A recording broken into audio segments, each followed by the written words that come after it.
Assalamualaikum warahmatullahi wabarakatuh. Sahabat beriman, Perang Uhud juga menjadi salah satu peristiwa bersejarah yang tidak bisa dilupakan dalam Islam. Dinamakan sebagai Perang Uhud, karena lokasi dari pertempuran ini berada di Bukit Uhud, yang mempunyai ketinggian sekitar 1000 kaki dari permukaan tanah. Kedua kubu saling bertempur hebat, yang diakhiri dengan kekalahan kaum muslim. Lantas, apa penyebab kekalahan kaum muslim pada Perang Uhud? Simak videonya hingga akhir, dan tentunya hanya di channel Ruang Tengah Pedia.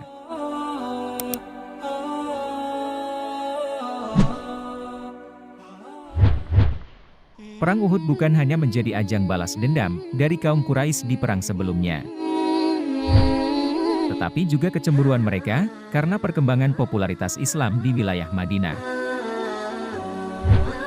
Perang Uhud mempertarungkan 3.000 pasukan kafir Quraisy melawan 1.000 prajurit Muslim. Pasukan kafir Quraisy yang dipimpin oleh Abu Sufyan, yang memimpin 3.000 prajurit, termasuk di dalamnya pasukan berbaju zirah. Tak hanya itu, mereka juga diperkuat oleh 200 orang pasukan kavaleri. Sementara itu, pasukan Muslim yang dipimpin oleh Nabi Muhammad SAW membawa kurang lebih 1.000 pasukan. Dalam perjalanan menuju Uhud, Abdullah bin Ubay melakukan pengkhianatan kepada pasukan Muslim. Ia membelot kepada pasukan Muslim dengan membawa 300 pasukan, sehingga pasukan gabungan yang semula berjumlah 1.000 prajurit, berkurang menjadi 700 prajurit. Setelah sampai di Bukit Uhud, Rasulullah SAW kemudian mengatur para pasukannya menjadi beberapa formasi. Nabi Muhammad SAW menempatkan pasukan pemanah yang berjumlah sekitar 50 orang di atas gunung, dan menunjuk Abdullah bin Jubair sebagai komandannya.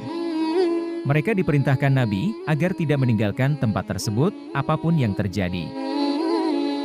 Situasi di awal peperangan didominasi oleh pasukan Nabi Muhammad, terutama karena kehadiran pasukan pemanah di atas bukit, yang dapat melihat pergerakan musuh yang ada di bawah. Peperangan yang terjadi sangatlah dahsyat. Pasukan musyrikin terdesak, mereka berusaha kembali menyerang, namun tertahan oleh siraman anak panah, yang dilepaskan oleh pasukan pemanah yang melukai pasukan Quraisy. Pasukan kuda lari tunggang langgang, yang menyebabkan pasukan musuh menjadi kocar-kacir. Pada saat itu, pasukan kaum muslimin menyerang ke jantung pertahanan pasukan Quraisy. Kaum muslimin merasa gembira dengan kemenangan yang mereka wujudkan.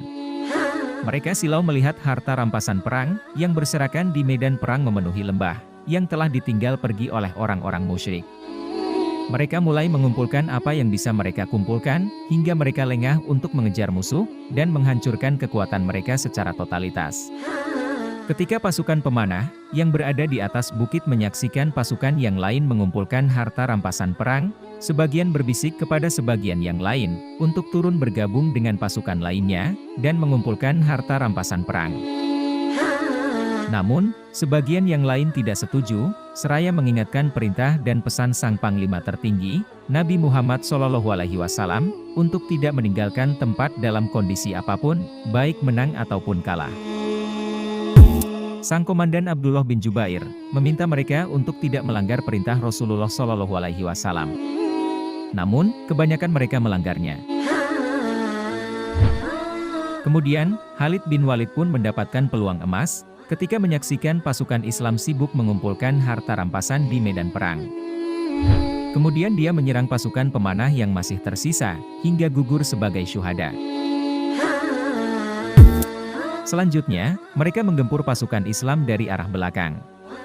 Khalid bin Walid membekali setiap pasukan berkuda dengan pedang, sehingga kondisi perang menjadi terbalik. Pasukan Islam terpecah dan kocar-kacir di mana-mana. Tentara Muslim membuang harta rampasan yang telah terkumpul di tangannya, dan kembali mengambil senjatanya dan berusaha mengadakan perlawanan. Namun, pasukan Quraisy yang berjumlah besar, berhasil memporak-porandakan barisan umat Islam. Pasukan Islam pun mengalami kekalahan, 70 orang dari mereka gugur sebagai syuhada.